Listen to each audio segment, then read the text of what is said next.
مرحبا أهلا النوادي.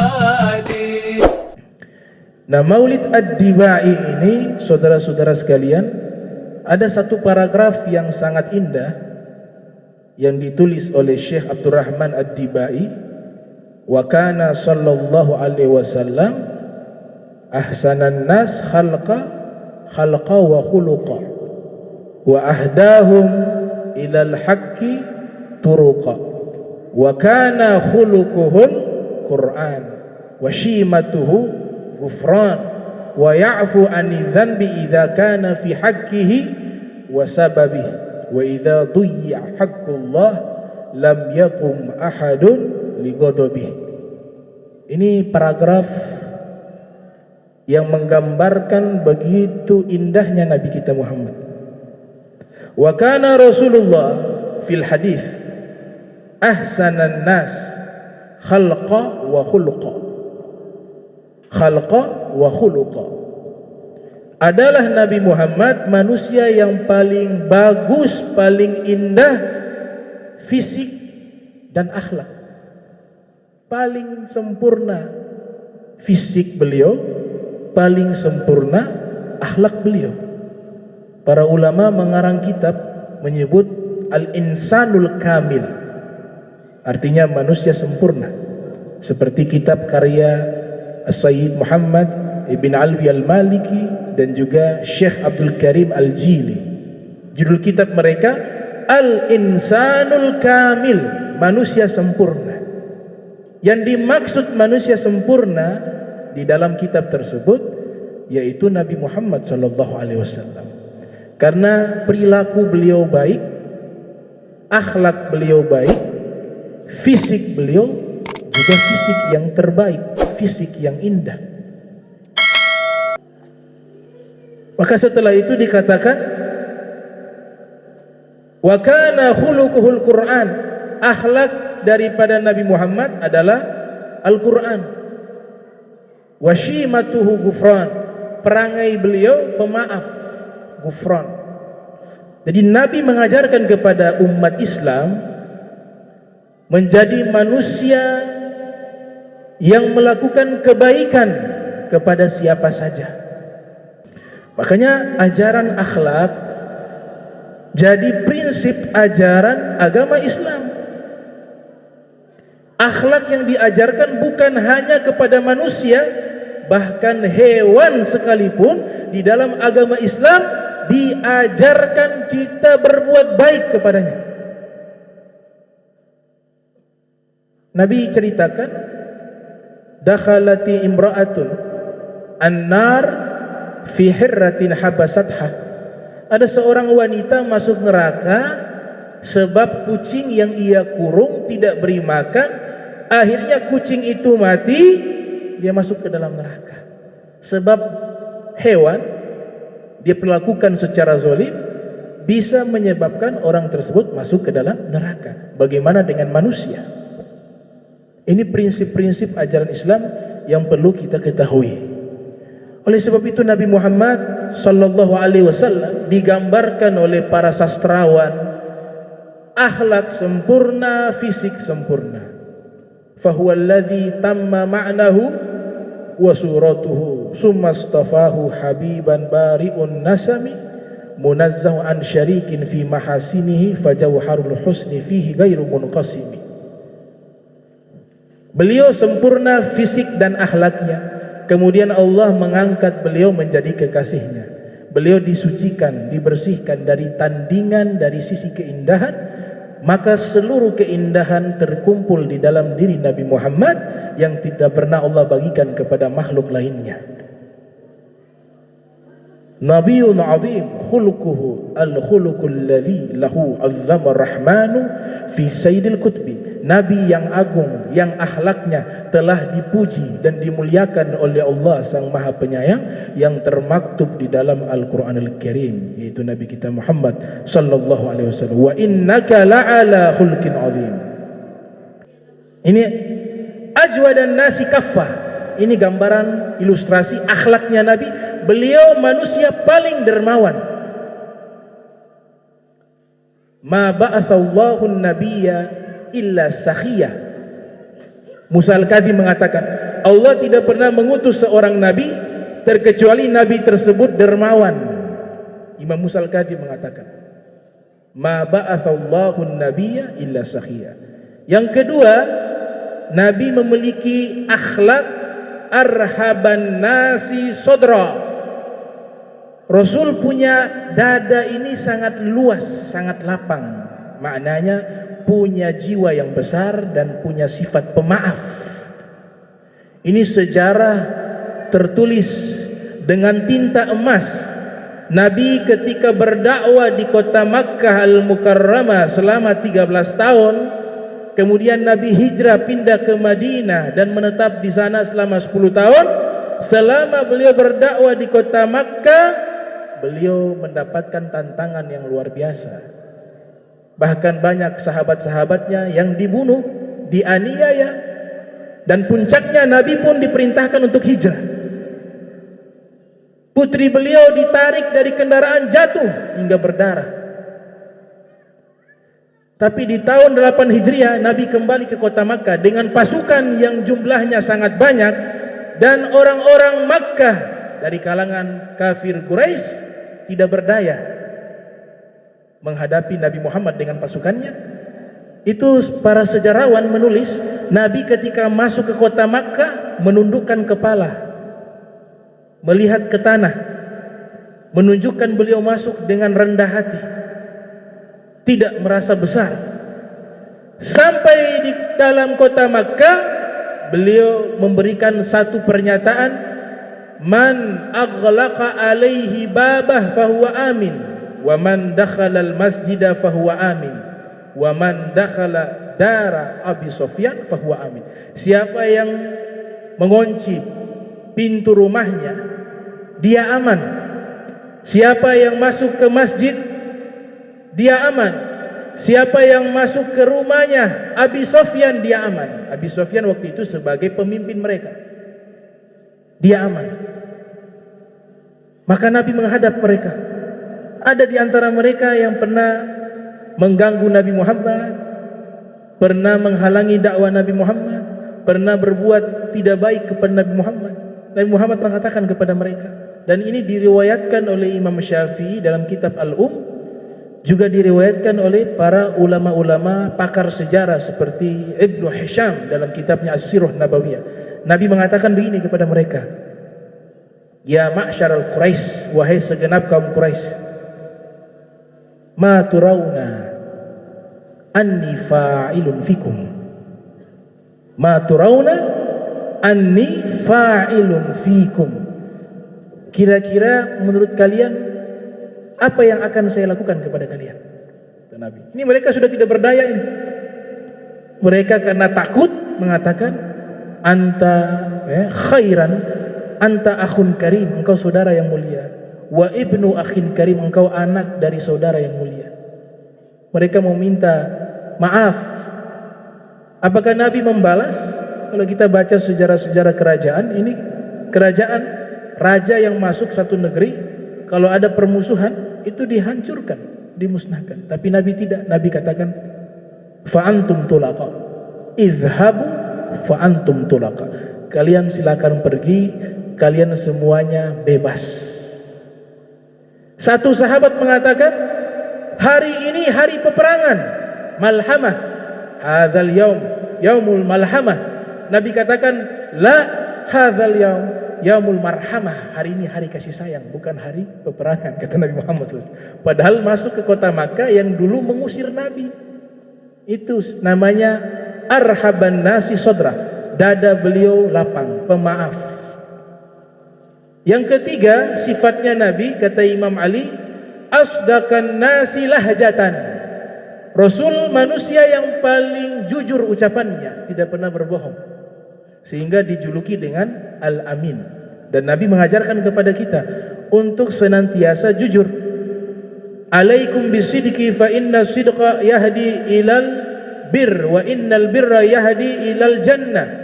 Hendaklah kalian jujur, karena jujur membawa kepada kebaikan, dan kebaikan membawa kepada surga, kata Nabi sallallahu alaihi wasallam. Mazal ma yazalu rajulu yasduq wa yataharra sidqa hatta yuktab indallahi siddiqa.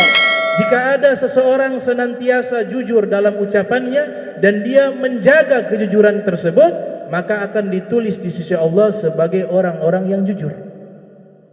Wa alaikum wal kadhiba, dan hindarilah berdusta, fa innal kadhiba yahdi ilal fujur, karena dusta itu membawa kepada dosa. Wa innal fujur yahdi ilan nar, dan dosa membawa kepada neraka.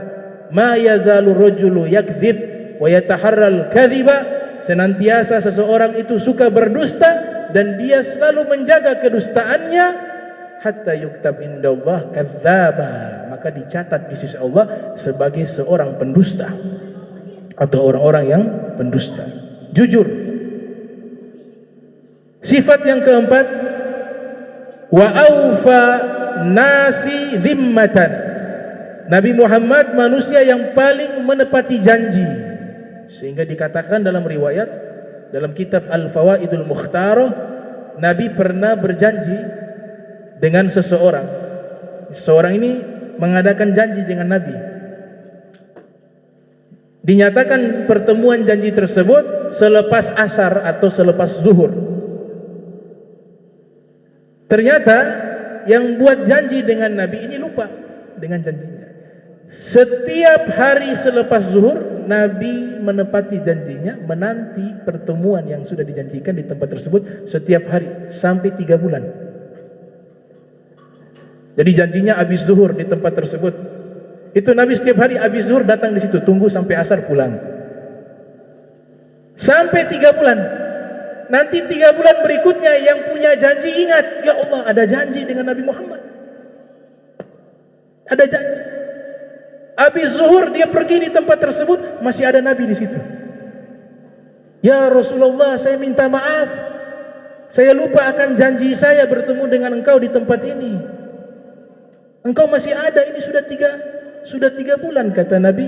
Setiap hari selama 3 bulan selepas zuhur saya menanti kedatanganmu di sini. Karena beliau menepati janji.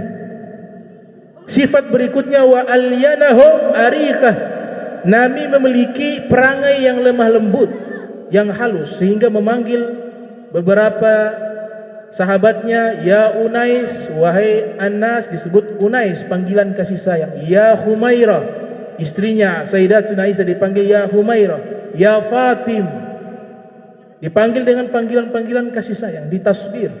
Ya Fatim, ya Humairah, ya Unais. Bahkan Anas bin Malik mengatakan, saya bekerja sebagai pelayan Nabi selama 10 tahun, tidak pernah Nabi mengatakan, kenapa kau kerjakan ini? Kenapa kau tidak kerjakan ini? Harusnya kau lakukan ini. Harusnya tidak kau lakukan ini. Selama 10 tahun tidak pernah Nabi nyatakan hal itu kepadaku, padahal beliau pelayan. Dan Nabi SAW sering Jabirul Khatir, ada bahasanya Jabirul Khatir, menyenangkan hati orang. Jabirul Khatir. Satu ketika ada seorang nenek datang menemui Nabi. Diceritakan oleh Imam Ibnu Qutaibah dalam kitabnya Ta'wil Mukhtalafil Hadits. Wahai Rasulullah, apakah saya ini berada di surga? Nabi mengatakan, innal ajuza la tadkhul jannah. Sesungguhnya nenek tidak masuk surga. Itu nenek menangis. Allah, saya tidak di surga. Nenek ini pergi, niatnya Nabi mau bercanda, dan candaannya Nabi itu jujur, tidak ada kebohongan. Nabi lihat dia menangis, pergi. Nabi katakan kepada sahabat, kejar itu nenek, katakan kepadanya bahwa di surga tidak ada nenek-nenek, semua yang masuk surga menjadi muda.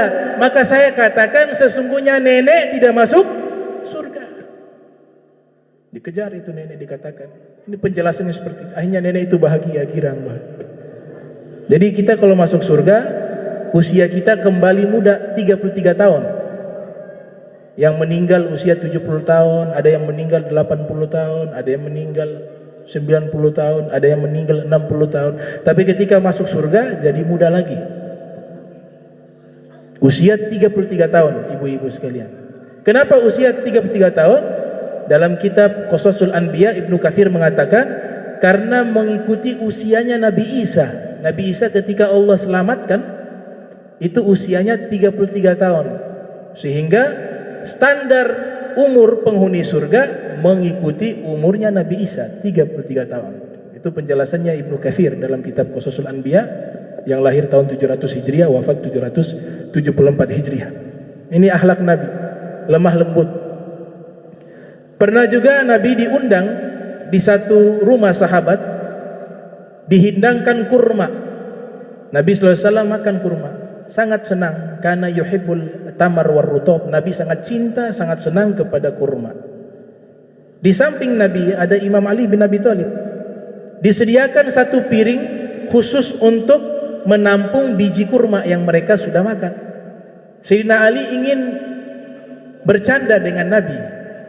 Jadi Nabi itu bukan orang tegang terus, tidak ada candaan-candaan Nabi di dalam hidupnya. Makanya Al-Imam Al-Mawardi itu punya kitab berjudul Adabud Dunya wad Din atau Adabuddin wad Dunya. Itu ada satu fasal membahas mizahun Nabi, candaan Nabi Muhammad. Sayyidina Ali letakkan itu biji korma, makan, diletakkan biji korma di tempat piringnya Nabi Muhammad. Selesai seluruhnya makan kurma, Imam Ali mengatakan, wahai sahabat-sahabat, coba perhatikan, Nabi kita hebat. Bukannya hanya hebat sebagai seorang Nabi, tapi juga beliau hebat karena makan kurma paling banyak di antara kita semua. Mereka lihat piring bijinya paling banyak. Nabi cerdas. Para Nabi itu diberikan IQ di atas rata-rata. Al-Imam Qastalani mengatakan Allah berikan 99 kecerdasan kepada Nabi Muhammad sallallahu alaihi wasallam. Satu Allah bagikan kepada seluruh manusia termasuk para nabi, para rasul. Apa jawaban Nabi? Ya sehebat-hebatnya nabi kalian, tapi tidak sehebat Imam Ali. Nabi kalian ini hebat tapi kalau makan kurma tidak dengan bijinya. Tapi coba perhatikan, Sayyidina Ali punya kan tidak ada biji.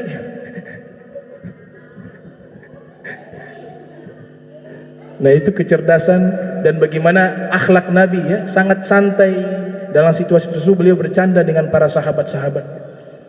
Mizahun Nabi sallallahu alaihi wasallam. Sifat yang terakhir dan ini saya tutup sekaligus ceramah.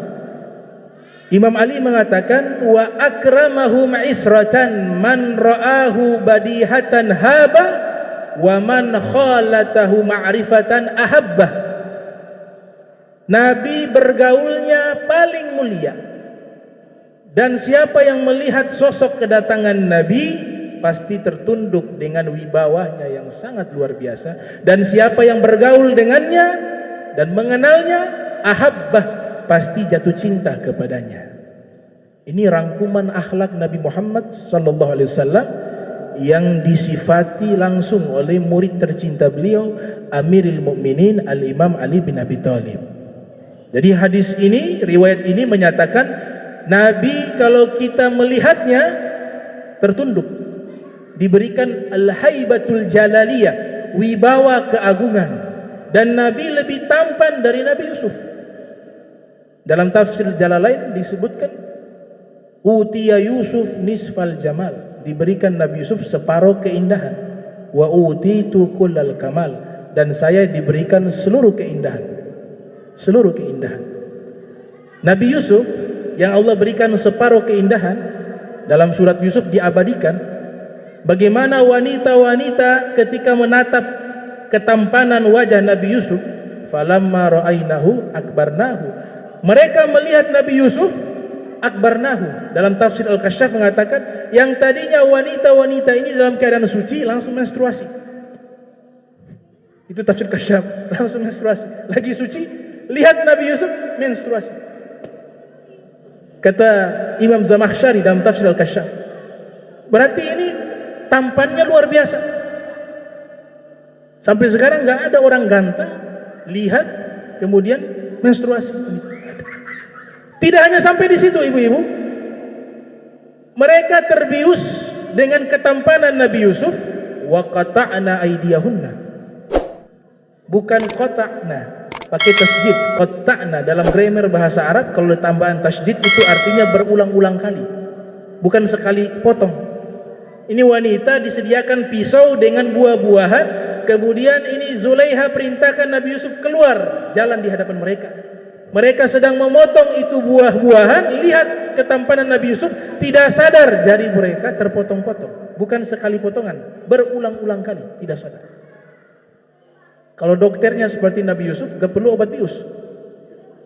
Mau operasi, lihat wajah saya, dipotong gak keras, karena dibius.